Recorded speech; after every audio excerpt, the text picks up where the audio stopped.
Bharat Ratna doctor BR Ambedkar 68వ వర్ధంతిని పురస్కరించుకొని అంబేద్కర్ చిత్రపటానికి పూలమాలలు వేసి ఘన నివాళులు అర్పించిన వైఎస్ఆర్ కాంగ్రెస్ పార్టీ జిల్లా అధ్యక్షులు మాజీ ఎమ్మెల్యే ఎస్వి మోహన్ రెడ్డి. ఈ సందర్భంగా ఆయన మాట్లాడుతూ డాక్టర్ బిఆర్ అంబేద్కర్ బలహీన వర్గాల కోసం రాజ్యాంగంలో విద్యతో పాటు వారికి సరియైన హక్కులను కల్పించడంలో ఎంతో కృషి చేశాడన్నారు. దీంతో బాబాసాహెబ్ అంబేద్కర్ గొప్ప ఆర్థికవేత్త, న్యాయ నిపుణుడు, రాజకీయవేత్తగా అలాగే సంఘ సంస్కర్తగా ఆయన జీవితాంతం దళిత జాతి సంక్షేమం, స్వేచ్ఛ కోసం కృషి చేశారన్నారు. సమాజంలో వివక్షకు వ్యతిరేకంగా ప్రచారాన్ని ప్రారంభించారు. దళిత నేపథ్యం నుంచి వచ్చిన అంబేద్కర్ అణగారిన ఎస్సీ, ఎస్టీ, బీసీ, మైనారిటీ వర్గాల హక్కుల కోసం పాటుపడుతూ భారత రాజకీయాల్లో ప్రముఖ స్థానాన్ని పొందారు. బడుగు బలహీన వర్గాల అభ్యున్నతి కోసం ఎన్నో అవమానాలు పడ్డాడని ఆయన అన్నారు. ఇంత గొప్ప మహానుభావుని స్మరించుకోవటం మన బాధ్యత అని ఆయన కొనియాడారు. అనంతరం వైఎస్ఆర్సీపీ జిల్లా అధ్యక్షుడు ఎస్వి మోహన్ రెడ్డి, మాజీ గ్రంథాలయ చైర్మన్ సుభాష్ చంద్రబోస్లు మాట్లాడారు.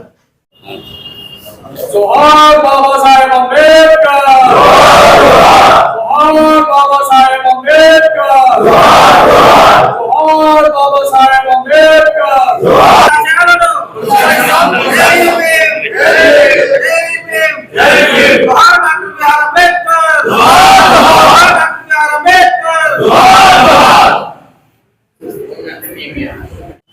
ఈరోజు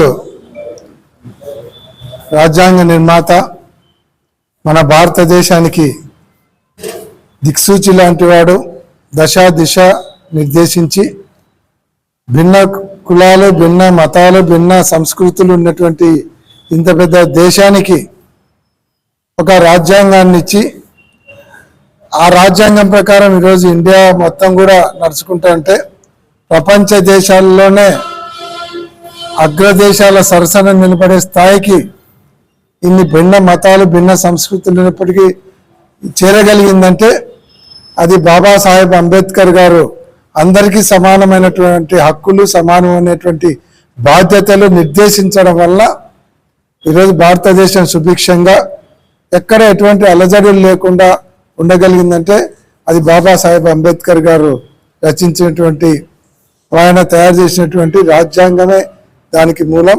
అటువంటి మహనీయుడు ఈరోజు చనిపోయిన రోజు కాబట్టి ఆయనకు నివాళులు అర్పించడం ఒక భారతీయులుగా ప్రతి ఒక్కరి బాధ్యతగా భావించి ఈరోజు మా నాయకులు, కార్యకర్తలు అందరం కలిసి ఆయనకు బాబాసాహెబ్ అంబేద్కర్ గారికి నివాళులు అర్పించడం జరిగింది.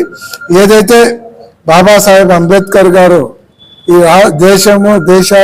దేశము రాష్ట్రాలు అన్నీ కూడా ఉండాలి, బాగుండాలి అనే ఒక రాజ్యాంగాన్ని నిర్మిస్తే ఒక ఆంధ్రప్రదేశ్లో మాత్రం 24లో అధికారంలోకి వచ్చినటువంటి కూటమి ప్రభుత్వం మాత్రం వాళ్ళ సొంత రాజ్యాంగాన్ని వాళ్ళు నిర్మించుకొని ఏదైతే వాళ్ళకు ఎవరైనా సరే ఎదురు మాట్లాడితే వాళ్ళ మీద కేసులు, ఒక్కొక్కరి మీద 20 కేసులు 26 జిల్లాలలో పెట్టేటట్లు, అంటే రాష్ట్ర వ్యాప్తంగా వాళ్ళ మీద జిల్లాకు ఒక కేసు లాగా పెట్టి ఒక్కొక్కరిని ఒక కొత్త రాజ్యాంగాన్ని వాళ్ళు ఏర్పాటు చేసినట్లు కనిపిస్తూ ఉంది.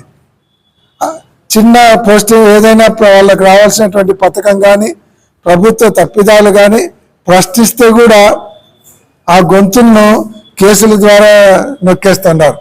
ఆఖరికి సోషల్ మీడియాలో ప్రభుత్వానికి ఏదైనా వ్యతిరేకంగా లేదంటే వాళ్ళు ఇచ్చినటువంటి హామీల గురించి అడిగితే ఏకంగా పీడీ యాక్ట్ పెట్టేలాగా ఒక కొత్త చట్టాన్ని తీసుకొని వస్తున్నారు. అంటే భారతదేశం అంతా కూడా అంబేద్కర్ గారి రాజ్యాంగం నడుస్తూ ఉంటే ఒక ఆంధ్ర రాష్ట్రంలో మాత్రము కూటమి ప్రభుత్వం రాజ్యాంగము కొత్తగా ఏర్పాటు చేసి ఆ రాజ్యాంగాన్ని నడుపుతా ఉన్నారు. ఇది ఎంతో కాలం జరగదు. ప్రజలు ఎదురు తిరిగే పరిస్థితికి తెచ్చుకోవద్దని కూడా మేము ఈ సందర్భంగా కూటమి ప్రభుత్వానికి తెలియజేస్తా ఉన్నాం. పాత్ర వహించడం జరిగింది. మరి వారి వర్ధంతి సందర్భంగా వైఎస్ఆర్ కాంగ్రెస్ పార్టీ జిల్లా అధ్యక్షులు అన్న ఎస్వి మోహన్ రెడ్డి గారి ఆధ్వర్యంలో నివాళులు ఘనంగా అర్పించడం జరిగింది. అంబేద్కర్ గారంటేనే సామాజిక న్యాయానికి ప్రతిరూపంగా మనం చెప్పుకుంటాం. అలాంటి సామాజిక న్యాయాన్ని గుర్తించి మరి వైఎస్ జగన్మోహన్ రెడ్డి గారు నా ఎస్సీలు, నా ఎస్టీలు, నా బీసీలు అని చెప్పి అత్యంత ప్రాధాన్యత కల్పించిన నాయకుడు ఈ రాష్ట్రంలో ఎవరైనా ఉన్నారంటే అది వైఎస్ జగన్మోహన్ రెడ్డి గారు. అంబేద్కర్ గారికి కూడా అత్యంత ప్రాధాన్యత జగన్మోహన్ రెడ్డి గారు ఇవ్వడం జరిగింది. మరి వారి విగ్రహాన్ని విజయవాడ నడిపొట్టున దాదాపు హైదరాబాద్ నడిపొట్టున మరి అత్యంత విగ్రహాన్ని అక్కడ నిర్మించి వారికి ప్రాధాన్యత కల్పించడం జరిగింది. మళ్ళీ జగన్మోహన్ రెడ్డి గారు ముఖ్యమంత్రి అవుతారు.